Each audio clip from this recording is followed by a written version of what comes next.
Hello, Home Slices. It's Kiara with Home Slice Adulting coming to you with my review for this week's episode of The Last OG. It's season number 1, episode number 2, which is titled Bobo Beans. Now, I'm sorry I'm coming to you with this late.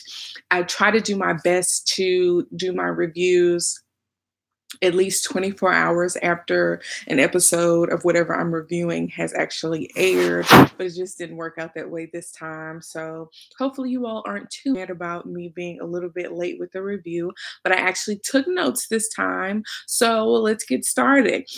Just to let y'all know, this is my first time reviewing a scripted series, and it's very different from a reality series. One, in that there are no spoilers because like stuff happens in advance of the tapings and things like that. And another thing is there's like the drama is scripted. And so it just feels weird doing it. So give me some time to get acclimated to doing reviews for scripted shows. This is the first one I'm doing, so bear with me. But let's get started. Um, we see Trey has developed his culinary skills over 15 years of living in jail. And we all know that if you are in jail, you do not have the same type of equipment that you would have in an industrial kitchen or even in a normal home. So he has had to um, be very resourceful when it comes to coming up with creative ways to cook foods. And the food that we see that he has is the dessert loaf. It looks quite interesting. I would like to try it. I'm a very big dessert girl. But I like that Tracy Morgan's character has a bankable skill, because when a lot of people get out of jail, they don't necessarily have a certain skill that they have developed that they can go out there and try to get a job from. So I think it's interesting that he has learned how to cook, but it might hold him back a little bit because he's not used to having all of the resources that he needs to actually cook a regular meal like in a restaurant.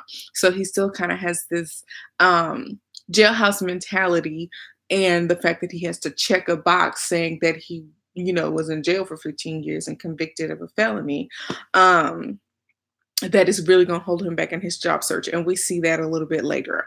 Next, we see Tiffany Haddish working at her job. I'm still not even sure what she does.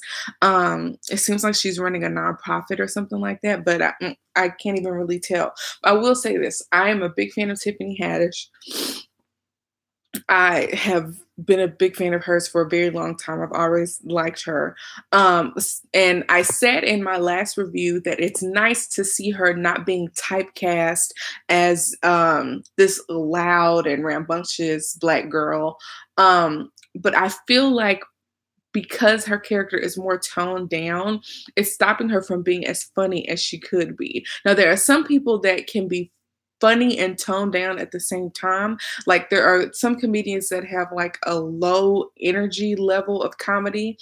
Um, I think if you think about maybe a Donald Glover, like he's not loud and rambunctious, not like a what's the man's name? Like Bernie Mac is loud and he's funny and has that type of energy. But when you think of Donald Glover, did I say Danny Glover? I meant Donald Glover. Donald Glover has this low energy level of funniness to him that you still like and that you're still drawn to him. And so, but Tiffany Haddish, her brand of comedy is being loud and rambunctious. That's just the type of personality that she has.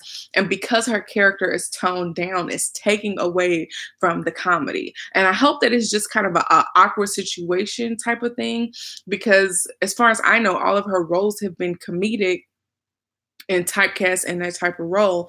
And I think that maybe she just needs time to get acclimated to having like a lower energy type of comedy, and get acclimated to that type of role before she becomes funnier in the series. But moving on, he does some interviews and he's overestimating his skills, and nobody wants him because he's been to jail before. He's wearing this huge suit, so the presentation is not all there. He does get somebody to try his dessert loaf, but that doesn't quite work because he ends up insulting the guy who's doing the interview, but he didn't want him there anyway. Moving on, the halfway house I feel like is a very funny and very important part of the whole TV series. I feel like we're gonna get a lot of comedic relief from that, not just because Cedric the Entertainer is like an idiot, like he's he's very slow. He doesn't even know the term card shark. He calls it card sharp. And they have a card game where nobody can win any money. And he's like, we all had a $10 buy-in. We're all gonna get $10 when we leave the table. And it's like, why even play if you're gonna go in with the same amount of money as you left with? So they're just playing for fun essentially. But Trey says he has ambition while everybody's around playing cards, and they're teasing him about how his ambitions are too high to have been in jail for 15 years. You may need to flip burgers and, drop fries before you try to be the head chef of a very fancy place that whose name you can't even pronounce. So they tease him about that, and they tease him about his big suit. But I feel like we're going to get a lot of comedic relief from the halfway house. So next we see that he goes into a coffee shop because he gets splashed with water by a car and he needs to go to the bathroom to gather himself together. Apparently there's a bathroom key. Now, I used to be a barista, and we all know that bathrooms in businesses are for paying customers, but we didn't watch the bathrooms that much to where we had a key like a gas station or anything. So he goes into the bathroom after he steals the bathroom key from this uptight employee named Elizabeth. And Malik Yoba opens the door and trying to tell him to get out of there. And then he realized that it is Trey. And if you all remember from the previous episode, and they did a flashback, that Trey went to jail because he was holding Wavy's drugs that he had got out of a newspaper stand thingy. And he got busted like almost immediately. Now, I was under the impression that Wavy actually set Trey up. But either way it goes, he let Trey take the fall and spend 15 years of his life in jail holding his drugs. So I wish Trey had a little bit more resentment, but we'll talk about that a little bit later. So Malik Yoba says that he got into the coffee shop business. He doesn't have to worry about cops no more. He went totally legit. The only thing he has to worry about is the corporate coming down on them for not upholding the corporate standards. Very, like I said, I was a barista. That's a very big deal for coffee shops, about maintaining the culture and doing things the right way and cleaning the machines properly and making all the coffees properly. It's a very big deal because they really care about the quality of the product. And so Wavy claims that Trey's incarceration was a teaching moment for him, and that's when he realized he needs to get out of the drug game. And so he has Crazy Elizabeth as his lookout, when it comes to the whole corporate looking over their shoulders type of thing. And Trey gets hired because that's the least that Wavy can do. Trey doesn't really follow the rules. He does things his own way. He's inappropriate with the female customers. He's very goofy with the male customers. It's hilarious, but it's not good for the brand. So we see Tiffany is having like a family dinner and they have bruschetta, and that tells you like how upscale it is. I have been to restaurants and ordered bruschetta, but I would never make bruschetta in my house. That's one of those fancy foods that like you reserve to eat at restaurants and that you don't make at your own house. This is how fancy that they're eating at their house. But whatever. Trey calls. He's not able to reach Tiffany's character. Is her name Shannon? I can't remember her name right now. I'm still getting used to the character's name. But he can't reach her, so he calls her husband, whose name is Josh. And she talks to him. The kids still don't seem to know that Trey is their father. Trey thinks that having a job will get him some time with the kids. And it's just moving too fast for Tiffany Haddish's character. It'll be interesting to know what Tiffany actually told her children about their father. Like, yeah, that'll be real interesting to hear and to know. And do y'all think, any of you who are out there watching, do you all think it is fair for Tiffany Haddish to try to keep Trey at an arm's length when it comes to the children? The fact that he didn't even know he had children is a little, questionable to me. But people do their own things for their own reasons. Plus, she's a fictional character, so it's not that much of a big deal. But he mentions that Wavy gave him a job, and Tiffany's not convinced that Wavy is, all the way legit. And I'm not either. Is it me or is Malik Yoba always playing bad characters these days? I don't, whatever. But Tiffany's husband asked if Tiffany said the N word.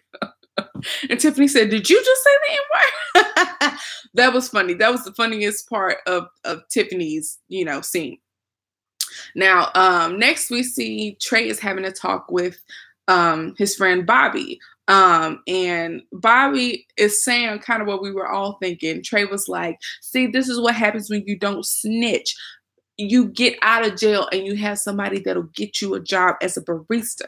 And Bobby is like, "Oh, that is so good. I'm happy for you. I'm happy you got the job. And it's great that not snitching only costs you 15 years of your life. And then when you get out of jail, you have a job that's below the poverty line." And I'm like, that's what we all think. And Trey already has a dream of how he's going to rise through the ranks and become the pastry chef and try to become a partner with the company. And he just has a lot of ambitions, and we'll see how those ambitions work out for him. So next we see him getting acclimated to the job. He's still being inappropriate with the ladies and making jokes with the guys. He called one dude Liam Neeson face. And Elizabeth, however, is a stickler for the rules. So they have a mystery shopper, and mystery shoppers are like a big deal in coffee shops. Like I said, I worked at a coffee shop here in Louisiana for about 8 months, and mystery shoppers would come about once a month and grade the store on the appearance of the store, the customer service. They almost, I don't think they ever came through the drive-through. They always came in. They would grade you on how quick their service was, how great the service was, how nice you were, if anything went wrong, if the store didn't look right, whatever. And so it's a big deal for the store and for corporate. And so Elizabeth peeps out the mystery shopper, because one thing that mystery shoppers do that normal customers typically do not is that they check out the merchandise, the merch. So if you see the merch wall is where they sell coffee mugs, t-shirts, things along those lines. And they grade the appearance of the merchandise. Is it dusty? Is it not organized? And mystery shoppers have to look at that stuff. So if you see somebody looking at the merchandise, and particularly if they don't buy anything, you can almost guarantee that they're a mystery shopper. So Elizabeth peeps out the mystery shopper, and Trey goes over there and goes to her and gives her a compliment on her appearance. And apparently whatever he did got them 5 stars, which is great. So then Wavy decides to test Trey. And so Wavy claims that he's been cutting the high quality coffee beans with cheap, lower quality coffee beans, and that somebody snitched. Now, Wavy asked Trey to take the fall for him with the promise that Wavy will make it worth his while. And it really doesn't make sense because we don't know how much time has passed. They don't really say if Trey has been there for a week, a month, however long he's been there. But something didn't seem right. Trey said, I'm not going to do it. I went away for 15 years. I know that I have children now. I need to be a better example for them. I'm not going to do it for you. And Wavy says, well, I was just testing you, Trey, to see if I could trust you. And then something just didn't seem right about it. I think that he was testing to see if Trey would still be loyal to a fault for him. He was loyal to a fault for going to jail for 15 years. Is he going to be so loyal that he'll take the fall for me again? So I do think that he was testing Trey, but instead of Trey passing the test, like he said, I think Trey failed that loyalty test. Trey senses that something isn't right either, and so does Tiffany Haddish's character. But you can't trust Malik Yoba. If Malik Yoba is in the show, he on Empire, you can't trust Malik Yoba. Why did I get married? You can't trust Malik Yoba because he goes crazy and tries to put his hands on Janet Jackson. I mean, I don't understand. But that was my review. I didn't think that this episode was as funny as the last episode, but the story is moving along and progressing, and we'll just get to see what happens when he interacts with his kids on next week's episode. So thank you guys for watching. Don't forget to tell me your thoughts on this week's episode. Put that down in the comments bar. Don't forget to like, comment, and subscribe. Peace out, home slices.